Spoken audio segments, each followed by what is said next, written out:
à toutes, on se retrouve encore pour un autre unboxing puisque j'ai reçu plusieurs colis il y a quelques jours et donc je les ai un peu entassés pour pouvoir vous les ouvrir en une seule vidéo.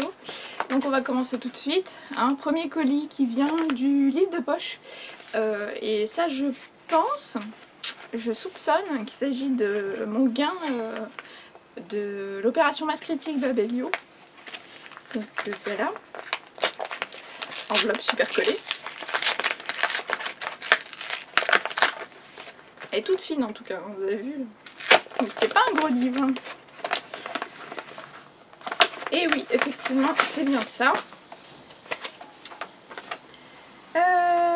Partenariat livre de poche et Babelio, voilà, pour l'opération masse critique, le livre de poche. Et donc il s'agit de L'intégriste malgré lui de Mohsin Hamid. Voilà, tout petit livre. Qui me faisait vraiment très envie parce que j'en avais entendu parler sur les blogs, etc. Il me semble que je l'avais vu passer il y a... C'était cet été en fait. Et pour le coup ça me fait pas mal envie, ça a l'air très intéressant. Et ça revient sur l'histoire, d'après ce que j'ai compris toujours, d'un Pakistanais en fait qui était très intégré dans la société américaine, etc. Qui avait une vie stable, un emploi et une petite amie occidentale aussi. Et est arrivé les événements du 11 septembre, hein, voilà, les attentats du 11 septembre. Et du coup, bah, sa vie va complètement basculer à partir de là. Donc voilà.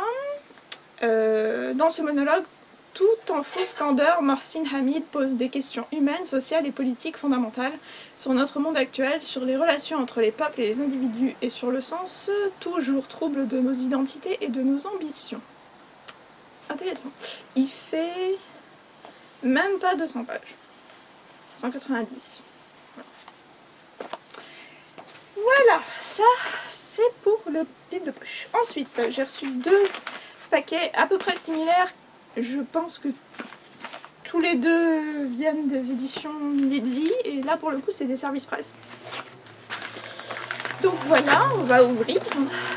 Cette fois-ci c'est pas les gros paquets cartonnés. Je n'aurais pas dégainé ma paire de ciseaux cette fois-ci. Pas de film d'horreur en vue. Voilà.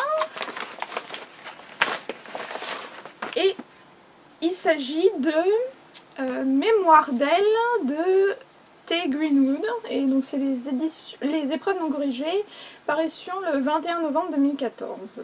Voilà. Donc en même temps, si je vous montre ça, ça vous dit rien du tout. Vaut mieux que je vous montre la couverture, ce sera mieux. Elle est en tout petit là.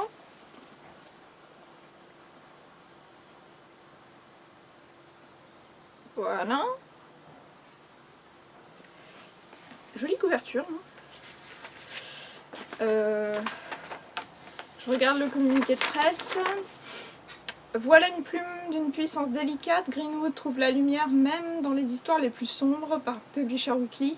Et un merveilleux hymne à l'espoir qui ravira tous les amateurs de secrets de famille. Et ça c'est le Library Journal qui dit ça. La mémoire est comme l'eau, elle s'infiltre et inonde. Elle peut vous rendre léger comme une plume ou vous noyer, ainsi sont mes souvenirs d'Eva. Rêve liquide d'un fil, aussi insaisissable qu'un morceau d'océan. Certains jours, ils me maintiennent à flot. À d'autres moments, leur courant redoutable menace de m'emporter. Et apparemment, ça se passe dans l'Amérique puritaine des années 60. Yeah, sachant que j'adore, enfin, au cas où vous n'auriez pas déjà remarqué, que vous ne suiviez pas depuis un moment, j'adore cette période de l'histoire américaine. Enfin, la couleur des sentiments, c'est quand même mon livre préféré. Donc, voilà. Donc pour le coup, ouais, enfin, si ça se passe dans les 60s aux États-Unis, j'ai hâte. Petit pavé quand même, hein, puisque il fait... Bon, c'est les épreuves non corrigées, donc après il peut y avoir des modifications, mais il fait un tout petit peu plus de 500 pages. 502. Voilà, donc... Mémoire d'elle, donc de T. Greenwood, apparaître le 21 novembre 2014 des éditions Milady Romance. Je vous en parlerai très bientôt. Et le dernier, pour le coup, je sais ce que c'est celui-là, ça c'est sûr, parce que celui-là, je l'attendais pas du tout, Mémoire d'elle. Hein. On n'en avait pas... Enfin, Aurélia des éditions Milady du service presse m'avait pas du tout dit qu'elle allait me l'envoyer, donc merci Aurélia si tu passes par là. Et alors là pour le coup, le deuxième, celui-là je l'attendais avec impatience depuis le temps qu'il était censé arriver chez moi et qu'il n'arrivait toujours pas. Ouh, en plus de ça il y a le catalogue. C'est un catalogue, je sais pas. Ah, zut. Ok. Les épreuves non corrigées du dernier Jojo Moyes de Jamais de Sans Toi, qui sortira aussi le 24 octobre 2014.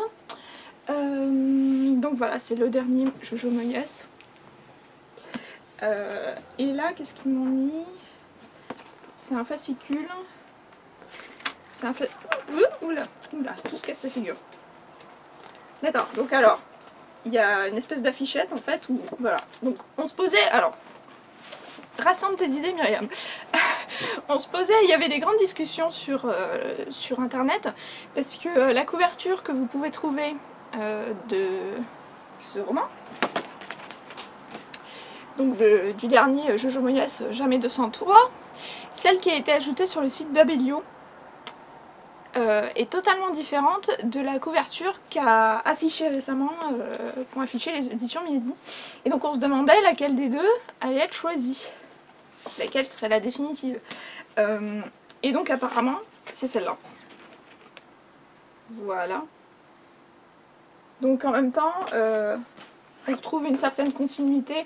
Alors ça a fait un peu débat parce que les gens, enfin ceux qui ont déjà lu qui ont déjà eu la chance de pouvoir lire les épreuves non corrigées, on dit que ça reflétait pas trop le contenu du roman parce qu'il y a une fille qui saute de joie et apparemment c'est pas très joyeux comme tous les Jojo Moyes. Mais d'un autre côté je peux comprendre puisque c'est la continuité des deux autres ouvrages qui sont comme ceci. Voilà quoi, c'est à peu près le même graphique et le même graphisme. Donc alors je vais vous en parler un peu plus avec le communiqué de presse. Donc Jamais de Sans Toi, le nouveau roman de Jojo Moyes, grandiose, captivant, phénoménal, une lecture époustouflante par Independent on Sunday. Moyes, l'art de faire du sentiment avec l'élégance, vous ne serez pas déçus du voyage, et ça c'est elle qui a écrit ça. Voilà, voilà, est-ce que je vous lis le résumé ? Bon allez, je vous lis le résumé. Équation à deux inconnus.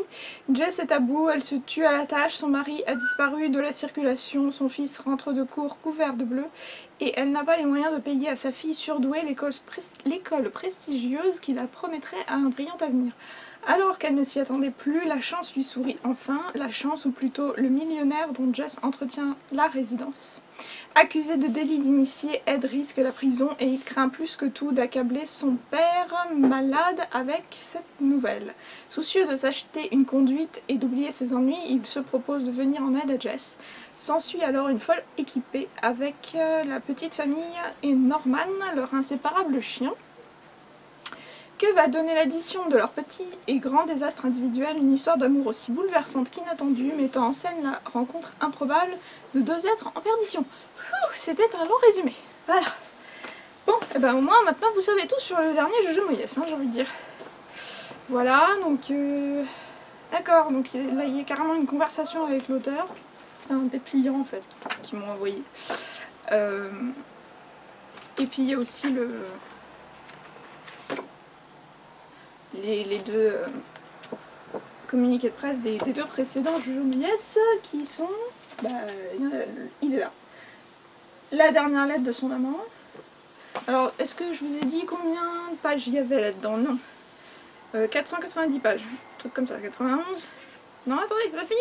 Ah 94, 95. Allez, 495. Bref, 500 pages. Voilà, donc ouais, en épaisseur, il fait à peu près l'autre. Ah, même pas. Je crois qu'il est moins épais. Attends. Bon, on va carrément l'ouvrir.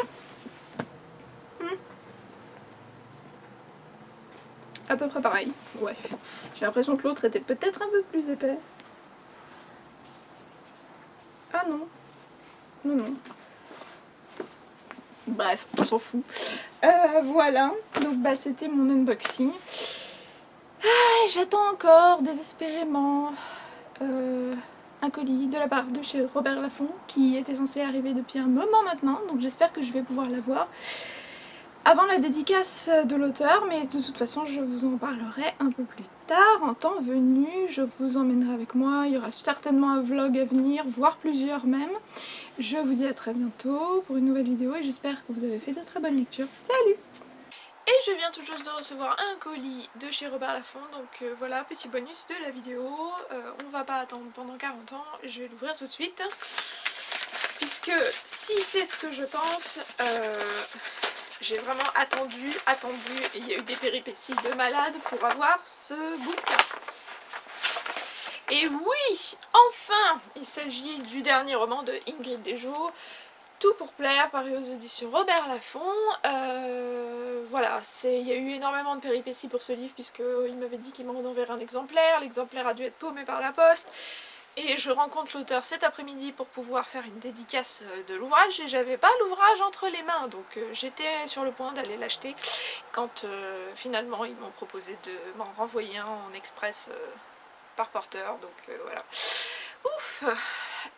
Voilà, dernier thriller de Ingrid Desjours. Alors Ingrid Desjours, pour ceux qui ne savent pas, c'est l'auteur de Caleb, hein, puisque son pseudo pour le young adulte c'est Mayra Elundir. Donc voilà, Caleb qui est ici, voilà, la trilogie. Mais là, elle écrit sous sa plume d'auteur de thriller pour adultes, donc sous son vrai nom. Et j'ai hâte de pouvoir découvrir ce roman. Donc je vous dis à très bientôt, je vous souhaite plein de bonnes lectures, et à très vite pour une nouvelle vidéo. Salut!